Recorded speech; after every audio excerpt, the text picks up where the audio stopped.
Delitos en aumento y sin prioridad para la cuarta transformación. Quizá el propio presidente López Obrador también en este mensaje de 100 días reconocía que por lo menos había dos que lo cual no logran cuadrar o no logran hacer que disminuya. Uno de ellos, el robo a vehículos.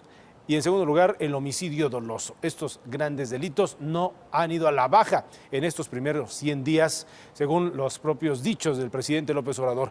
¿Qué es lo que se necesita para ello?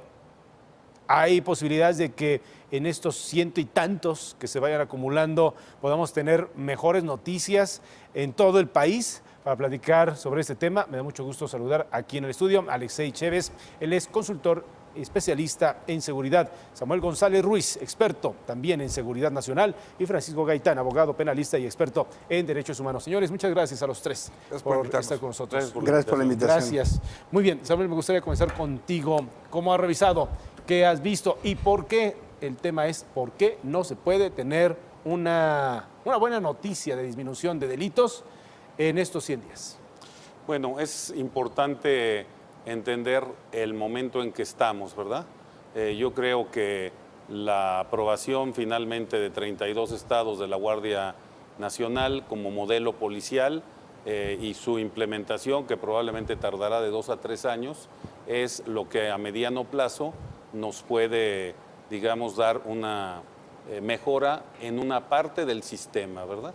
Entonces, mi cálculo es que van a tardar de 2 a 3 años en echar a andar la Guardia Nacional con todos sus componentes. ¿De echarla a andar? Sí, claro, o sea, el proceso de formación, sí. ¿De dónde sacas 50,000 o 100,000 policías como lo están queriendo ver en el proceso de formación, ahora liderado por la Fuerza Armada, con una capacitación que seguramente será menos costosa que en los temas como lo veía la Policía Federal? Vamos a detenernos ahí. ¿Qué pasa antes de esos 3 años? No, vas a tener unidades, o sea, componentes que van a ir caminando hacia ese aspecto. Obviamente la Guardia Nacional es un componente, requieres al mismo tiempo trabajar con la coordinación en las policías estatales y municipales, ¿no? Que no pase lo que está pasando en Tamaulipas, ¿verdad? Donde se pierde la gente y no saben dónde está, donde, digamos, no hay una reacción suficiente, entre otras cosas, porque no asumen sus responsabilidades los funcionarios. Un gobernador que ha hecho bien las cosas no puede decir que el tema de seguridad en Tamaulipas es competencia federal. No, los estados que están funcionando correctamente es porque los gobernadores no abdicaron de su función de dar seguridad con policías estatales y municipales. Correcto.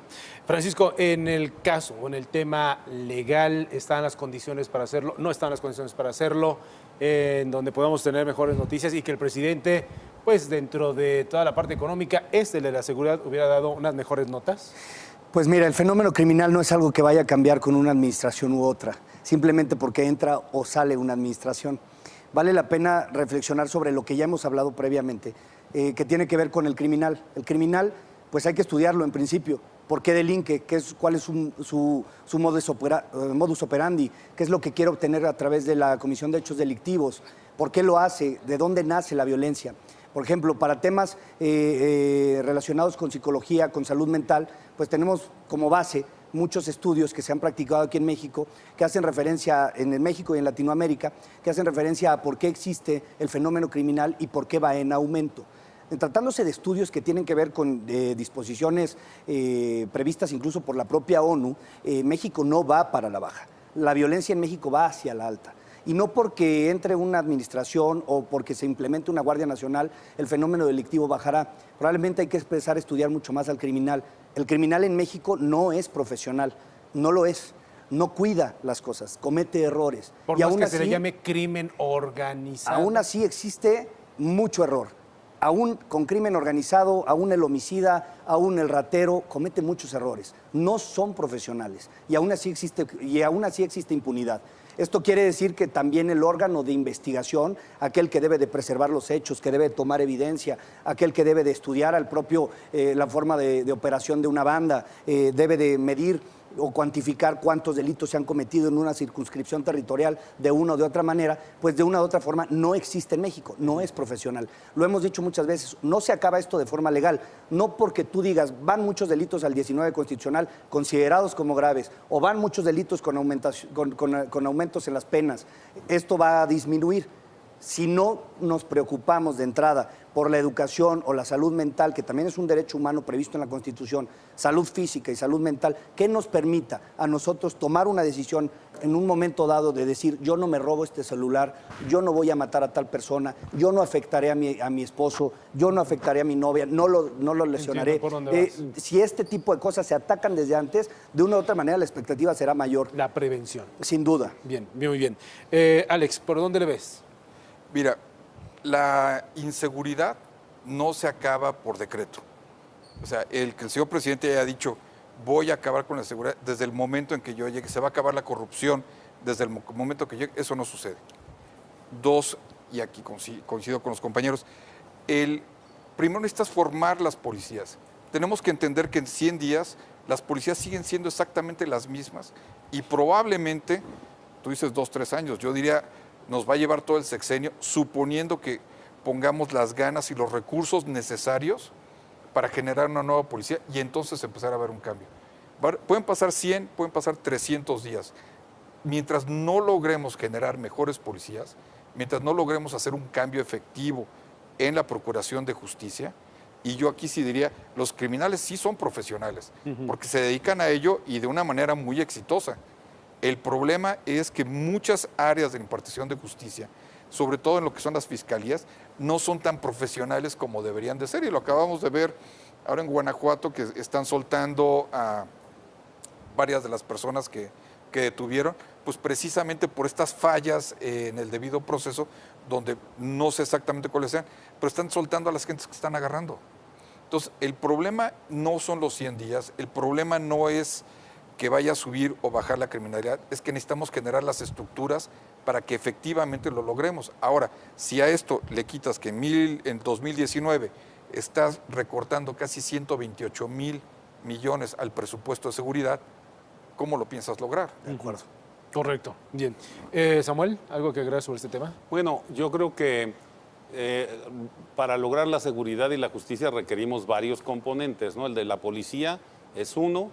El otro componente que es fundamental, desde luego, tiene que ver con las fiscalías. Sí. El hecho de que ya haya un fiscal que también está, digamos, bastante fresco en su llegada es un elemento importante. Se requiere que el fiscal Gers Manero ejerza su liderazgo hacia abajo para que dé las instrucciones precisas de cómo caminar las investigaciones. Se requiere además que la relación entre los jueces, los fiscales y los abogados defensores se genere de una manera completamente distinta. Ha habido, yo lo he sostenido, errores gravísimos en la implementación del sistema procesal acusatorio. El error más grave fue haber desaparecido el órgano que obligaba a los actores a cooperar, que era la CETEC, porque cuando se desapareció eso, se formaron ínsulas.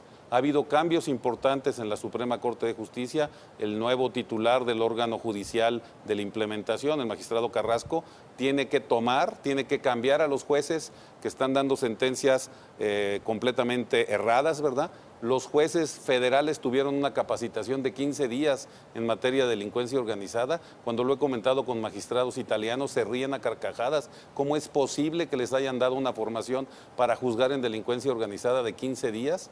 Tenemos claros ejemplos, por ejemplo, en el asunto del señor Guzmán, que fue juzgado en Nueva York, de cómo se establecieron reglas nuevas para su juzgamiento. Sí. Y en el país tiene que pasar exactamente lo mismo, ¿verdad? Por eso, claro que cuando el señor presidente dice en la mañana, el presidente López Obrador dice en la mañana, que los jueces actuaron de manera equivocada al librar, o sea, al no aplicar la prisión justificada en el caso de tanto de lo que tiene que ver con la unión en la Ciudad de México como en el caso de Guanajuato, ¿verdad?, que tiene que ver con los grupos de Santa Rosa que están generando tanta violencia, me parece a mí que tiene la razón, ¿verdad? Y ojalá que efectivamente los investiguen para ver si tuvieron razón o por qué dieron esas resoluciones. Investigar el Poder Judicial. Lo dijo en la mañana el presidente. A ver, ¿qué piensas, Francisco Gaitán? Difiero bastante de varias cosas. A ver, la primero. primera tiene que ver con el fenómeno criminal, que no es esencialmente materia de derecho. O sea, tenemos que empezar a abrirle las puertas tanto a la ciencia como a la tecnología.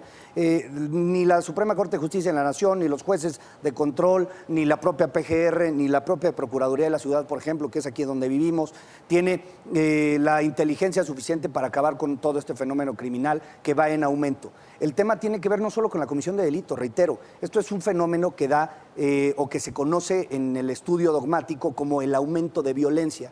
Violencia no solamente en un tema de someterte para conseguir algo, sino violencia como aquello que permite que el ciudadano elija delinquir. Y eso nunca se ha atacado. Y no se ataca si nombras a un nuevo ministro o no se ataca si investigas a un juez. Temas procesales, me parece que para analizar el fenómeno delictivo no son los correctos. Para analizar el fenómeno delictivo hay que meterle dinero a la ciencia, hay que meterle dinero a la tecnología y con eso, de una o de otra manera, sí profesionalizas a tus instituciones, Sí. que lo preocupante es, cierto con la mesa, que se reducen presupuestos a través de una política de austeridad, reducir presupuestos para que, bueno, primero, tengamos a alguien que te cuide en el día a día, que si tú robas y corres no te va a alcanzar. Segundo, que cuando mates lleguen a tratar de tomar huellas y, pues bueno, están ocupados todos los camioncitos de servicios periciales, tengan que quemar tortilla y con tortilla hagan el polvo que necesitan hacer para poder tomar tus indicios o tus huellas. La verdad es que este es el día a día. No podemos hacernos de la vista gorda ante lo que sucede en lugar. Estamos hablando de robo a casa habitación, estamos hablando de robo de vehículo con violencia, estamos hablando de homicidio doloso. Esto nada tiene que ver con la delincuencia organizada, estamos hablando del criminal de allá afuera. Y para eso no hay presupuesto, ¿eh? Hay presupuesto nada más para los casos sonados, para lo que suena en bitácora política, para lo que hablamos distinguidos abogados o especialistas que estamos aquí en este tipo de foros. En realidad lo que se necesita es ya, pero es que esto es preocupante, meterle lana ya de una u otra manera a las políticas de prevención del delito. Bien. Prevención. Déjame interrumpirte ahí, concediéndote la razón, Sí. como ustedes les llaman. El hecho de dejar de lado la posibilidad de investigar a algunos integrantes del Poder Judicial, como en la última parte que mencionaba Samuel, también sería necesario con una autocrítica, como una manera también de buscar quién se ha dejado seducir por algunas cantidades de dinero o incluso hasta desconocimiento, que es el otro extremo en esta parte. ¿No sería también sano en este tiempo en donde todos los sectores tendrían que trabajar para que podríamos estar hablando en los siguientes 100 días de una disminución de algo en la delincuencia? Estoy de acuerdo. En esa parte sí. A cualquier persona que actúe mal se le tiene que investigar y se le tiene que sancionar. Eso es la expectativa de todos los ciudadanos. Los que vivimos en el día a día, trabajamos, pagamos impuestos, queremos resultados, sí tendría que hacerse. Pero no para deslegitimar a un poder que de una o de otra manera es el que tiene punta de lanza en la adopción que algún día el Estado mexicano quiso, a través del legislativo, en una transición de un sistema penal violatorio de derechos humanos a uno protector de derechos humanos. Esta transición ya se dio y el Poder Judicial es uno de los poderes que la entendió muy bien. Bien. El que los demás poderes no lo hayan entendido para el día de hoy no quiere decir que se justifique para delegitimar un poder que todos los días aplica o no aplica la Pero protección de derechos Francisco, humanos. ve nada más, si me permites, ¿verdad? Adelante. La comparación. Vimos un juicio en Nueva York donde condenaron a uno de los criminales, ya perdió la presunción de inocencia, ¿verdad? Está condenado por 10, ¿verdad? Uno de los criminales más importantes El de Chapo México, Guzmán. Sí. que este país no pudo en 30 años juzgar. Allá lo juzgaron, hicieron un juicio público, ¿verdad? Con todos los elementos, adecuaron el debido proceso a la delincuencia organizada y se obtuvo una sentencia. ¿Por qué no se puede hacer aquí en este país lo mismo, verdad? Por una razón muy simple, porque los señores jueces no entienden lo que es el sistema acusatorio y el sistema de derechos humanos. No lo entienden, ¿verdad? Y tan es así, y me voy al caso concreto, ¿verdad? Que, fíjate bien, los vincularon a proceso, a los que soltaron tanto de la Unión como del otro lado. Están vinculados a proceso, es decir, establecieron que había elementos suficientes para poder justificar la apertura de un proceso penal. Sin embargo, no los dejaron en prisión preventiva justificada por elementos que tienen que ver con una ideología que está equivocada en la implantación de los jueces, ¿verdad? Porque no están calculando correctamente los elementos que tiene el sistema del artículo 19 constitucional en su primera parte. Y luego nos preguntamos por qué el presidente ha permitido que se expanda el artículo 19 en la prisión preventiva oficiosa, precisamente por esos jueces que fueron mal enseñados, que fueron mal educados y que tienen unos errores gravísimos en implementación de lo que es el debido proceso penal. Bien, antes de la respuesta de Francisco, Sí. por el orden de palabra, Samuel, adelante. Mira, yo creo que hay una curva de aprendizaje.